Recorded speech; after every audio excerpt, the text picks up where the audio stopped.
ఉపమాన వాక్యాల యొక్క ధర్మాలు, ఇది దీని ధర్మము. ఈ వాక్యం యొక్క ధర్మం ఏంటి? అన్ని దిక్కుల వ్యాపించడం. ఈ రెండు ఎలా చెప్పుకోవాలంట? బింబ ప్రతిబింబ భావంతో చెప్పడము. బింబ ప్రతిబింబ భావం అంటే ఏంటి? ఇది బింబమైతే అటువైపు ఏమవుతుంది? ప్రతిబింబము.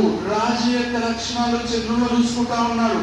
ఓహో, నేను కీర్తిమంతుడైతే చంద్రుడు కాంతిమంతుడు. సో ఇందులో ఏదైతే కాన్సెప్ట్ కనిపిస్తుందో అదే కాన్సెప్ట్ కూడా సెకండ్ సెంటెన్స్ లో రిపీట్ అయిపోతుంది. దట్ ఈస్ గోస్ టు దృష్టాంత అలంకారం. ఈ అలంకారం చూస్తుంటే మనకి అర్థాంతరన్యాస అలంకారం గుర్తు రావాలి. అర్థాంతరన్యాస అలంకారం కూడా 2 సెంటెన్సెస్ ఉంటాయి. బట్ 1 సెంటెన్స్ గ్రేట్ అని చెప్తే సెకండ్ సెంటెన్స్ కాదు, సమర్థించేస్తుంది.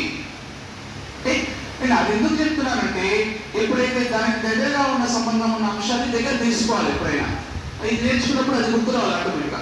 ఆదానికి ఈ దానికి తేడంటే అందులో ఒకటి విశేష వాక్యం, రెండవది సామాన్య వాక్యం. రెండు సమర్థించుకుంటాయి. ఇక్కడ ఏంటంటే ఒక వాక్యంలో ఏ కాన్సెప్ట్ అయితే కనిపిస్తుందో, ఏ ధర్మం అయితే కనిపిస్తుందో అదే ధర్మము రెండవ వాక్యంలో కనిపించాలి.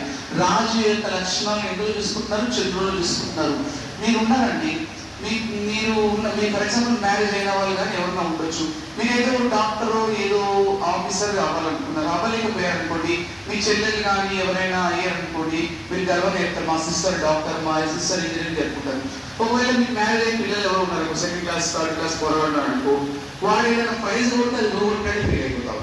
వాడు ఫస్ట్ ర్యాంక్ పక్క వస్తే వచ్చిన వాళ్ళకి మా వాడు సెకండ్ క్లాస్ లో కొట్టిన గోల్డ్ కప్ చూడండి అని వద్దన్నా కూడా చూపిస్తారు. ఎందుకంటే మీకున్నటువంటి లక్షణాలన్నీ ఎవరు చూసుకుంటారు?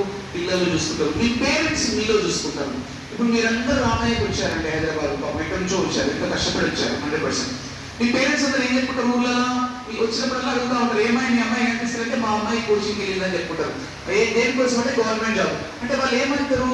కోచింగ్కి వస్తున్నారు, చదువుతారు, వాళ్ళకి వస్తే నమ్మకం ఉంటుంది. ఎక్కువ విలేజ్ తెలియదండి, కాంపిటీషన్ వల్ల తెలియదు.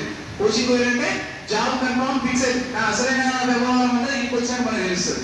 సో ఆ కాన్సెప్ట్ ఉంటుంది, అది తెలియదు తర్వాత తెలుస్తుంది అనుకోండి. సో నేను ఏమంటున్నా అంటే, వాళ్ళకి మీకు జాబ్ కనుక వస్తే మీకన్నా ఎక్కువ హ్యాపీగా ఫీల్ అయ్యేది ఎవరంటే మీ పేరెంట్స్. మీకు జాబ్ వచ్చినటువంటి నిమిషానికి మీ పేరెంట్స్ 100 మంది ఫోన్ చేస్తారు. నువ్వు ఎప్పుడైనా ఫోన్ చేసిన జాబ్ వచ్చింది కదా పెట్టా అంటారు. వచ్చి నీకు రేపు నీ వల్లనే అయిపోయింది. అంటే నీకన్నా ముందే ఆ వ్యాధి అనేది కరోనా వ్యాధి లాగా మొత్తం వ్యాపిస్తుంది అనమాట. అంత హ్యాపీనెస్ ఉంటుంది, అది గుర్తుపెట్టుకోండి. దానికోసం ప్రయత్నం చేయండి. చాలా చాలా బాగుంటుంది.